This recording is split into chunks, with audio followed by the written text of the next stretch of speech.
How much do you pay for a good ounce? I mean, I just bought a good ounce for $130. I mean, I don't know if that's that good, but 20, where do you live? 28 grams. Oh yeah, Illinois. I live in Uranus, next to Saturn and Neptune. I don't know. You're in Chicago. You should be able to get a good weed. Yeah, I got good dispensaries there. P. Diddy's dispensary is 2 blocks from my shop, my store, my house. Illegal products. Smoking just isn't good for you, but reading a book turns out is probably the smartest thing and best thing you could do. I'm just absolutely. CM is reading, dude. CM is reading. Prove it. Come on here and create a room and say, CM reading a book. Read a book for 10 minutes, for God's sakes, on here. What's the big deal? You talk all the time. You want me to? Yeah, I'll come to your stupid room, read a book. I want to confirm you can actually read. Look at his PTR, dude. Look at my PTR, dude. Look at your PTR, dude. Look at that. It's a picture, dude. Oh my God, it's a picture. It's a picture of him reading. It's pronounced picture. Of him reading. Well, I'm not the one reading there, but okay. Oh, that's not you reading? I'm the one that's bored. Oh, is that like your twin brother? Isn't that board racist? Shouldn't all chalkboards actually be black? He's another student in my department. He looks just like you. My department. He's from Mexico. My app. My Bible. My Jesus. Okay. Lecture 1. General survey of the field. Analytic functions of several complex variables. In the decades which lay between Cauchy's prime and the beginning of the modern French school, the theory of functions of a single complex variable made rapid progress, the chief advance taking place on German soil. Simultaneously with these developments, important problems in the theory of analytic functions of several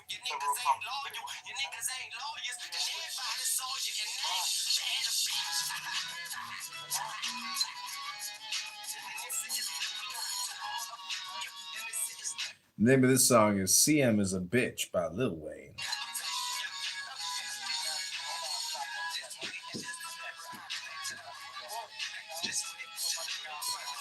It's been so funny listening to CM, like, you know, complain and cry on here.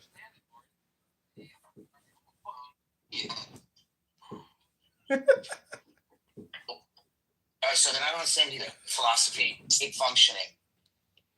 Can you please teach me the problem of evil? I'm a fucking retard. Can you tell me about the machine state functioning? What is Hillary Putnam talking about? You should have learned this in college.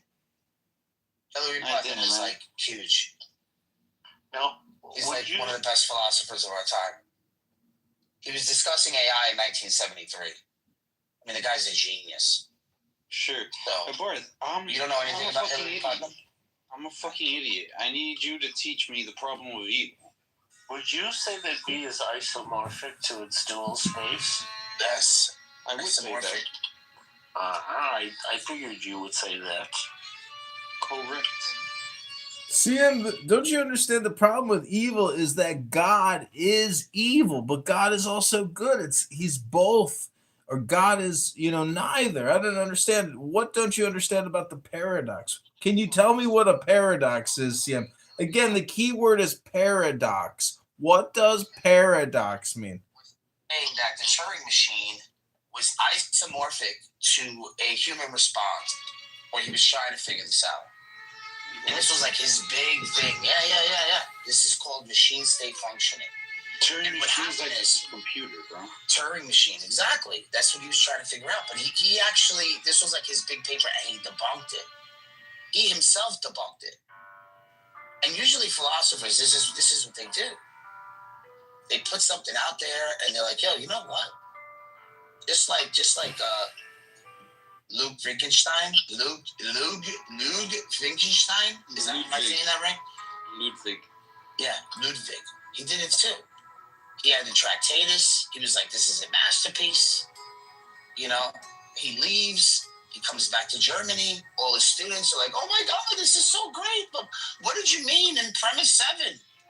One shall not speak, so one shall remain silent. And they were asking him about this because they were like, they all make sense. And he was like, that's it. That's the reason why it's hogwash. Putnam is also for Chicago. You don't know about Hillary Putnam? I don't know much.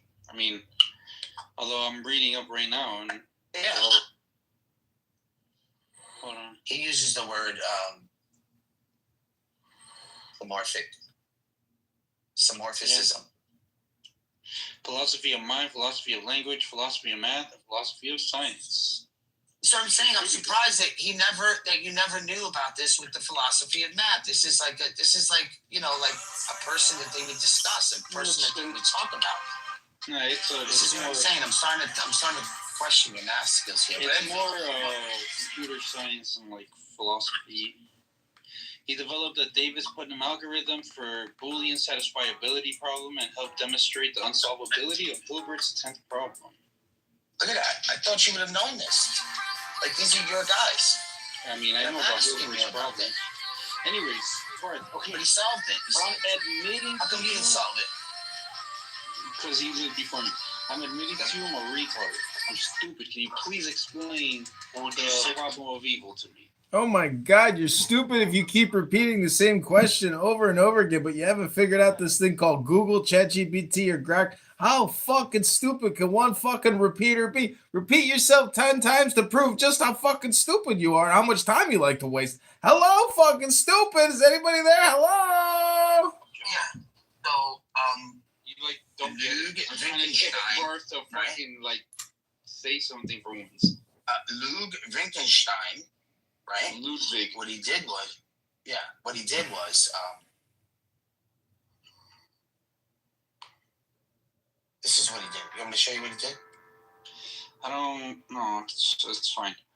I know about Ludwig.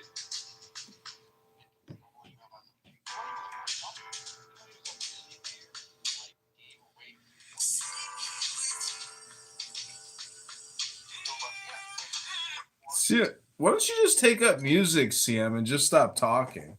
That's what my advice would be to you. Is just stop talking, you know? Or maybe try Toastmasters. Try Toastmasters or something, you know? Do something for that speech problem you have. Hello? Because it doesn't really matter how great you are at math. You might be fucking Einstein, but if you can't sell it, what does it matter how great of a mathematician you are if you can't fucking sell it? Sell me this pen. Go ahead, sell me the pen. Hello? Did you see his whiteboard? His whiteboard is a Sully. So, Boris, can you help me or not? No, dumbass. Holy shit, repeat the question again. Then Google it. Hello? Let me Google that for you. LMGTFY. I have no problem of evil, so I have no idea what you're asking me a problem. I don't have a problem. Okay, I'm not saying you have the problem. I'm saying what is the if there is no problem, there's no problem, my